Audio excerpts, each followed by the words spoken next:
जब इंग्लैंड की फैक्ट्रियों में मशीनें घूम रही थीं, भारत के कारीगरों के हथकरघे तोड़े जा रहे थे ताकि हम कभी फैक्ट्री नहीं बल्कि सिर्फ बाजार बनकर रह जाएं। औपनिवेशिक शासन ने न केवल हमारी जमीन छीनी बल्कि हमारे आत्मनिर्भर उद्योगों की रीढ़ भी तोड़ दी। जहां एक ओर इंग्लैंड में रेलें दौड़ रही थीं, वहीं भारत में रेलवे बिछ रही थी सिर्फ माल ढोने के लिए, जनता के लिए नहीं। कोई टाटा हो या कोई टिम्बर वाला जमनालाल, जो भी उद्योग लगाना चाहता था उसे या तो अंग्रेजों से भिड़ना पड़ता था या उनके तलवे चाटने पड़ते थे। ब्रिटिश राज ने जो रेल, डाक और टेलीग्राम बिछाए, वो जनता की सेवा के लिए नहीं बल्कि लूट की लॉजिस्टिक्स थी। अगर कोई कहे कि अंग्रेजों ने आधुनिक भारत की नींव रखी, तो पूछिए फिर भारतीयों के पास खुद की एक भी कंपनी क्यों न थी? तब ना कोई LIC था, ना BHEL, ना कोई NTPC। भारत को चलाते थे सिर्फ अंग्रेजी कंपनियां और उनका लालच। भारत का श्रमिक खून पसीना बहा रहा था और कंपनी का प्रॉफिट समंदर पार जा रहा था। ऐसा था पहला मेक इन इंडिया। जब स्वतंत्रता संग्राम में स्वदेशी की पुकार उठी, तब पहली बार भारतीय उद्योगों ने दम लेना शुरू किया। ये कहानी शुरू होती है गुलामी से, लेकिन खत्म होगी उस दिन जब भारत अपने कारखाने खुद चलाएगा, अपने दम पर। आजादी के बाद देश टूटा हुआ था, न उद्योग, न पैसा, न संसाधन, पर हां, एक सपना था, और वो सपना था आत्मनिर्भर भारत का। नेहरू जी को मशीनें पसंद थीं। उन्हें लगता था कि बड़े बड़े कारखाने नए भारत के मंदिर होंगे। और फिर आया वो अद्भुत दौर जब हर 5 साल में देश के प्रगति का प्लान बनता था, जैसे किसी घर की शादी का टाइम टेबल। बड़ी बड़ी कंपनियां सरकारी बनाई गईं। हिंदुस्तान स्टील, भेल, IOC, जैसे सरकार खुद टाटा बिरला बन गई हो। गांव में बिजली पहुंचे, शहर में फैक्ट्री चले और हर नौजवान को नौकरी मिले। ये सपना पब्लिक सेक्टर ने देखा और देश ने भरोसा किया। ये दौर था कर्मचारी बनने का, जब लड़कियां दहेज में LIC की नौकरी मांगती थीं और लड़के BHEL के पोस्टिंग। सरकारी कंपनियां न सिर्फ नौकरी देती थीं, वो भरोसा देती थीं कि ये देश अब दूसरों के भरोसे नहीं रहेगा। फैक्ट्री सिर्फ लोहे से नहीं बनती, उसमें होता है भरोसा, सपना और थोड़ी बहुत फाइलों की देर भी। ये वो समय था जब सरकारी नौकरी का मतलब था पक्का जीवन, पक्का मकान और हर त्योहार पर बोनस। नेहरू का सपना था कि भारत मजदूर के हाथों से, इंजीनियर के दिमाग से और जनता की उम्मीदों से चले, और ये सपना PSU ने कुछ हद तक सच भी दिखा दिया। 1970 का भारत सरकारी इमारतों से भरा था और हर इमारत के अंदर फाइलों का समंदर बहता था, जैसे कागज ही देश चला रहे हों। हर PSU का बोर्डरूम ऐसा लगता था जैसे यस मिनिस्टर सीरियल का सेट, जहां काम से ज्यादा चर्चा और चर्चा से ज्यादा चाय होती थी। किसी प्रोजेक्ट को मंजूरी मिलनी थी, पहले फाइल जाएगी बाबू 1 से बाबू 5 तक, फिर निदेशक, फिर मंत्रालय, फिर शायद वापस बाबू 3 पर राउंड 2। काम चोरी को हमने वर्क कल्चर का नाम दे दिया था और समय पर काम करना असामाजिक व्यवहार माना जाता था। PSU में प्रमोशन का नियम था, अगर 20 साल कुछ मत करो तभी अधिकारी बनो। अनुभव से नहीं, उम्र से चलता था सिस्टम।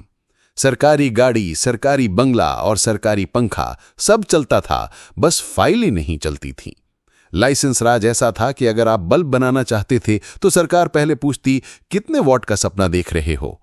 सरकारी दफ्तरों में चाय की कप और अचार की डिब्बियां ज्यादा चलती थीं, कंप्यूटर और प्रिंटर नहीं। फिर भी इन सभी खामियों के बीच PSU ने देश को सस्ता स्टील, तेल और रोजगार तो दिया, और हां, चाय भी। ये वो दौर था जहां सिस्टम धीमा था, लोग लापरवाह थे, लेकिन सपनों की नींव अब तक बनी हुई थी। थोड़ी धूल जमी थी, मगर नींव अब भी थी। PSU का वो हाथी जो कभी देश की रफ्तार था, अब धीरे धीरे चाल में हाँफने लगा था। वजन बढ़ा था, ताकत नहीं। सरकारें बदलती रहीं, लेकिन PSU में वही पुरानी कुर्सियां, वही बाबू, वही अलमारियां, बस घाटा नया होता था हर साल। घाटे की रिपोर्टें बढ़ रही थीं, लेकिन अंदर वाले कह रहे थे, सब चलता है, बोनस तो टाइम पर मिलना चाहिए ना। हर साल टर्न अराउंड की बात होती थी, पर सच यह था कि कंपनी घूमती वही थी, गोल गोल कागजों में। एक एक PSU पर हजारों करोड़ का बोझ चढ़ता गया, जैसे हर कर्मचारी एक शेयर होल्डर नहीं, बंधक हो। सरकारी कंपनियों में कर्मचारी थे ज्यादा, काम था कम, और प्रोडक्ट की क्वालिटी वो तो भगवान भरोसे थी। जो पीएसयू कभी गर्व थे, अब सरकारी किताबों के भारी खर्चे बन चुके थे, जिन्हें बेचने की फुसफुसाहट शुरू हो गई थी। कभी जिन फैक्ट्रियों को राष्ट्र मंदिर कहा गया था, अब उनमें ताले लटक रहे थे और सन्नाटा गूंज रहा था। और फिर आया वो दिन जब हर वित्त मंत्री बजट में कहता, हमें घाटे में चल रही इकाइयों पर पुनर्विचार करना होगा। पीएसयू अब इतिहास की नींद में जा रहे थे। कुछ बंद हो चुके थे, कुछ आईसीयू में थे, और सरकार सोच रही थी, इलाज या अंतिम संस्कार। 1991 में जैसे ही अर्थव्यवस्था आईसीयू में गई, सरकार ने डॉक्टर बुलाए, आईएमएफ और वर्ल्ड बैंक। सरकार बोली, अब तो खुला बाजार ही इलाज है और पीएसयू को करना होगा मुकाबला निजी कंपनियों से। नारा आया, डिसइन्वेस्टमेंट, मतलब सरकारी कंपनियों में हिस्सेदारी बेचो, लेकिन झटका धीरे धीरे दो। जहां कुछ पीएसयू सुधार की कोशिश कर रहे थे, वहीं कुछ को लगा जैसे टाइटैनिक पर बैंड बजाते हुए डूबना हो। एमटीएनएल, एयर इंडिया, भेल जैसे नाम अब घाटे की सूची में थे और सरकार की नजर अब उनके हिस्सों की कीमत पर थी। नवरत्न बनाए गए, 9 चमकते पीएसयू, ताकि जनता को लगे हमारे पास भी तो कुछ धरोहरें हैं। सरकारी नौकरी का सपना तो था, लेकिन अब सरकारी कंपनियां सपना बन रही थीं और नौकरियां सपना ही रह गईं। अब पीएसयू को प्रॉफिट सेंटर बनाओ, ये आदेश आया दिल्ली से, पर कर्मचारियों को समझ ना आया, वो तो बस टेबल पर चाय मांगते रहे। कुछ पीएसयू नायक बने, ओएनजीसी, एनटीपीसी, सेल जैसे, जो लड़े, बढ़े और बदलाव के पोस्टर बने, लेकिन कहानी अधूरी थी। असली युद्ध तो अब शुरू हुआ था कि पीएसयू की जान बचेगी या इतिहास बन जाएगी। 2000 के दशक की शुरुआत में पीएसयूज का हाल ऐसा था जैसे किसी पुराने योद्धा को जिम में दोबारा ट्रेनिंग दी जा रही हो, पर पेट निकला हुआ है और सांसें फूली हुई हैं। सरकार ने कहा, महान बनो, और कुछ पीएसयू को महारत्ना, नवरत्ना और मिनी रत्ना के तमगे बांट दिए, जैसे स्कूल में सबसे शांत बच्चे को बेस्ट स्माइल का सर्टिफिकेट दे दिया गया हो। कुछ पीएसयू को मेकओवर मिला, नई टेक्नोलॉजी, नई मार्केटिंग, जैसे किसी रिटायर्ड बाबू को टिकटॉक सिखाया गया हो। लेकिन हर पीएसयू भाग्यशाली नहीं था। कुछ बिना शोर किए ही बंद हो गए, जैसे कोई बिना विदाई के नौकरी छोड़ दे। एनटीपीसी, बीएचईएल और सेल जैसे दिग्गजों ने पीएसयू की इज्जत बचाए रखी, जैसे शादी में सिर्फ एक ही कजिन नाचे, बाकी कुर्सी तोड़ते रहें। कहीं कहीं यूनियंस और कर्मचारियों ने सुधारों का विरोध किया, सरकारी है, बिकने नहीं देंगे। लेकिन सरकार बोली, इमोशनल मत हो, ये इकोनॉमिक्स है। कुछ कंपनियों को रिवाइवल पैकेजेस मिले, लेकिन पैसा आते ही वो एयर कंडीशनर ठीक कराने में लग गए, मशीनें वहीं की वहीं। सरकार ने कहा, पब्लिक प्राइवेट पार्टनरशिप करो, पर पीएसयू बोले, हम अकेले ही बहुत हैं, शादी नहीं करनी।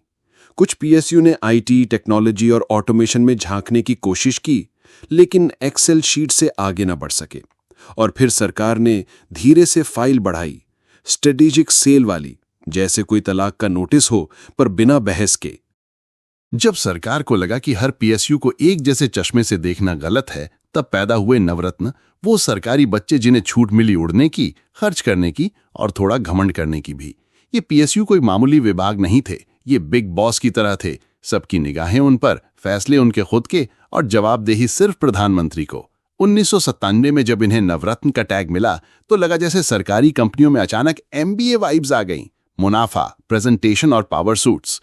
ओएनजीसी, एनटीपीसी, भेल, सेल और एचपीसीएल, ये थे भारत के सरकारी सुपरस्टार जो हर फाइनेंशियल रिपोर्ट में हीरो की तरह छपते थे।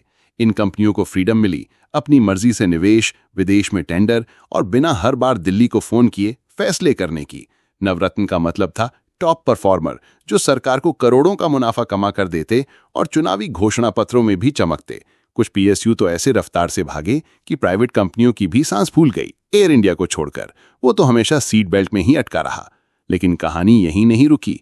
जैसे ही सरकारें बदली, नवरत्नों की चमक पर भी धीरे धीरे पॉलिश कम होने लगी।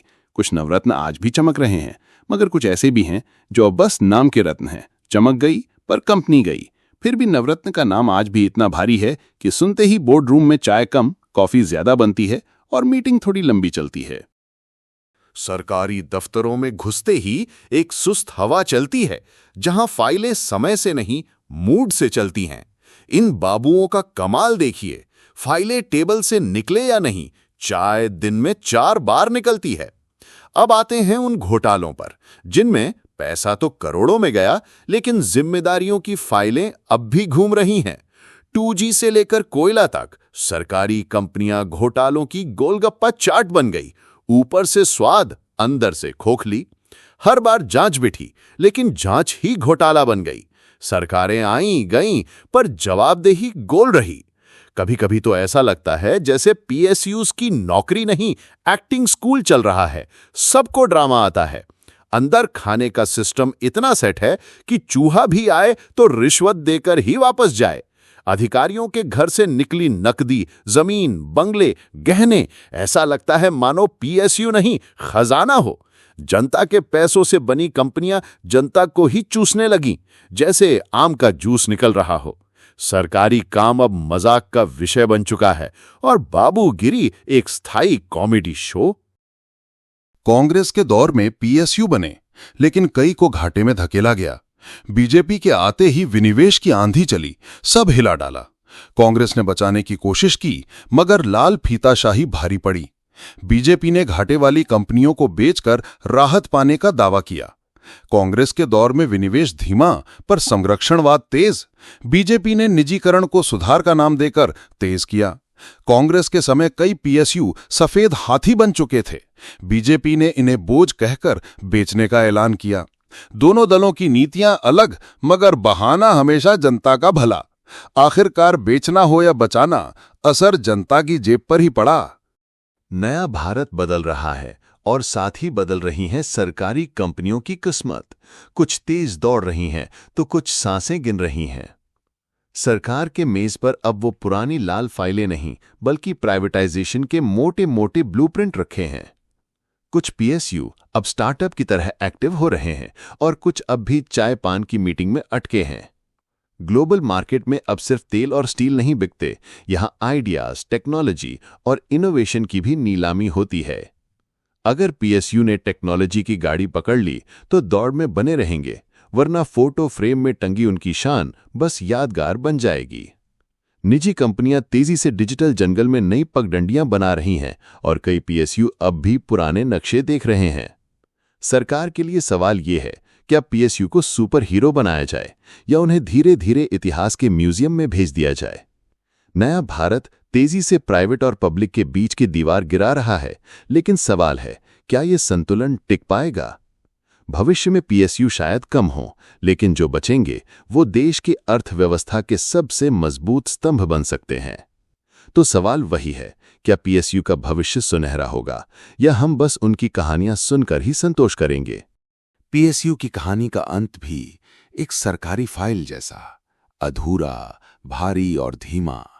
ये दुकानें न पूरी तरह बंद होती हैं, न कभी सही से खुलती हैं। सरकारी बाबू की चाय और फाइल दोनों में टाइम लगता है। घोटाले बदलते हैं, नारे बदलते हैं, मगर तरीका वही रहता है। PSU देश की इकोनॉमी का वो पुराना पंखा जो चल भी रहा है और अटक भी रहा है।